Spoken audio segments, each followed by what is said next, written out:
चिराग पासवान के लिए तो आप जो जनता हमारी दर्शक हैं, उनको बताने की आवश्यकता नहीं है कि वो खुद को नरेंद्र मोदी का हनुमान कहते हैं जी। और हनुमान की तरह उन्होंने लंका ढाने की कोशिश भी की थी पिछले विधानसभा चुनाव में जो जी, हुआ। जी। वो सब दिख रहा है सामने, उसके नतीजे उसके बाद फिर जनता का मूड सबको जान चुका है। नीतीश कुमार उनसे कैसे बिल्कुल पृथक हो गए और एकदम से बदले की भावना से ग्रस्त होकर के जी। राजनीति में उनके साथ किनारा कर दिया उनको। हम अभी जो आपने बात की प्रशांत किशोर की, उनकी बात को, उनके संदर्भ को मैं इस रूप में लेता हूँ कि वो खुद को एक ऐसे बदलाव के पहरू पहरुआ बन करके उभरना चाहते हैं, जो जैसा जेपी ने एक क्रांति के बाद लोकनायक लोकनायक की अपनी जो इमेज बनाई थी, उस तरह से वो खुद को या फिर इमर्ज करना केजरीवाल चाहते स्टाइल हैं। पॉलिटिक्स कहें, प्रशांत किशोर जो कर रहे हैं? केजरीवाल दूसरी छवि अपनी उन्होंने बना ली। प्रशांत किशोर अगर वैसा बनते हैं तो शायद वो अभी उसमें वक्त लगेगा, जी। वो समझना पड़ेगा लोगों को। लेकिन अभी तक जो उनकी छवि बनी हुई है, बदलाव के प्रणेता के रूप में खुद को वो उस तरह से इमर्ज कर रहा है। प्रशांत किशोर और चिराग पासवान, क्या ये दो ऐसे नेता हैं जिनकी वजह से लोकसभा चुनाव में भारतीय जनता पार्टी को बड़ा फायदा मिल सकता है? चिराग पासवान के बारे में तो आप जानते हैं, वो भारतीय जनता पार्टी के आधिकारिक सहयोगी हैं और कहा जाता है कि 6% का वोट बैंक है और बीजेपी उसी तरफ देख रही है और भारतीय जनता पार्टी ने इसीलिए बड़े गर्मजोशी के साथ उनको गले लगाया है। लेकिन प्रशांत किशोर जिन्होंने जन सुराज यात्रा बिहार में की है, प्रशांत किशोर जिन्होंने पूरा बिहार वो घूमते रहे और लगातार, हालांकि उनके निशाने पर कई बार बीजेपी भी होती है, लेकिन प्रशांत किशोर के निशाने पर ज्यादातर लालू परिवार होता है, नीतीश कुमार होते हैं। तो इसको समझने की हम कोशिश करेंगे, क्या प्रशांत किशोर और चिराग पासवान दोनों बीजेपी के लिए फायदेमंद हैं? हमारे साथ वरिष्ठ पत्रकार पिरंजन भारती हैं। परिचय कराना हम भूल गए और लगातार इनके जरिए हम बहुत कुछ समझने की कोशिश करते रहे हैं। जी। देखिए, आपने दो पर्सनालिटीज के दो चेहरों की बात की है जी। विषय। चिराग पासवान के लिए तो आप जो जनता हमारी दर्शक हैं, उनको बताने की आवश्यकता नहीं है कि वो खुद को नरेंद्र मोदी का हनुमान कहते हैं जी। और हनुमान की तरह उन्होंने लंका ढाने की कोशिश भी की थी पिछले विधानसभा चुनाव में जो जी। हुआ। जी। वो सब दिख रहा है सामने, उसके नतीजे उसके बाद फिर जनता का मूड सबको जान चुका है। नीतीश कुमार उनसे कैसे बिल्कुल पृथक हो गए और एकदम से बदले की भावना से ग्रस्त होकर के जी। राजनीति में उनके साथ किनारा कर दिया उनको।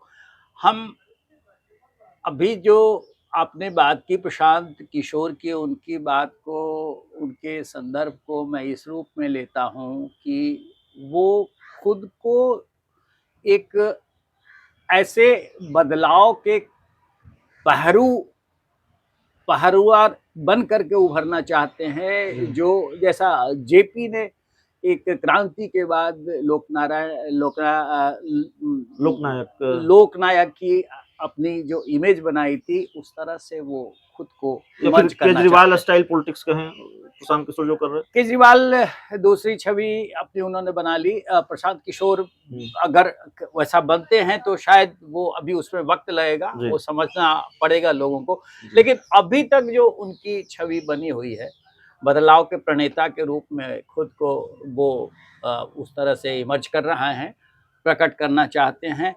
लेकिन वो सत्ता और सत्ता की राजनीति से खुद को अलग भी रखना चाहते हैं। बदलाव, मैंने इस पर लोगों से बातें साझा की है कि बदलाव भारतीय लोकतंत्र में जब चुनावी व्यवस्था है तो बदलाव का एक ही विकल्प होता है, वो चुनावी राजनीति। जब तक आप चुनाव में नहीं उतरेंगे, फिर बदलाव किस सूरत में नहीं, लाएंगे, सत्ता कैसे को वो करेंगे? चिमटे से छूना चाहते हैं, खुले तौर पर तो नहीं आना चाहते सामने, लेकिन विधान परिषद का उपचुनाव हो तो किसी उम्मीदवार की मदद कर वही देंगे। वही वही वही उनकी बात को उस तरह से समझना चाहिए कि वो चिमटे से छूने की जो उनकी प्रवृत्ति दिख रही है, जी, वो खुद को जयप्रकाश नारायण की तरह वो या फिर अन्ना हजारे की तरह पेश करना चाहते हैं कि जनता उनकी छवि उस रूप में देख ले, जी, और वो चाहते हैं कि राजनीति बहुत गंदी है, हम इसको बदलना चाहते हैं, लेकिन हम खुद नहीं छुएंगे, हम जी। खुद नहीं करेंगे। लोग जब दबाव में डालेंगे हमें, लोग जब तैयार होंगे, तो हम उसके लिए अपने लोगों के साथ, नहीं, अपने जनबल के साथ हम उतर लोकसभा जाएंगे। चुनाव में कोई फैक्टर हैं,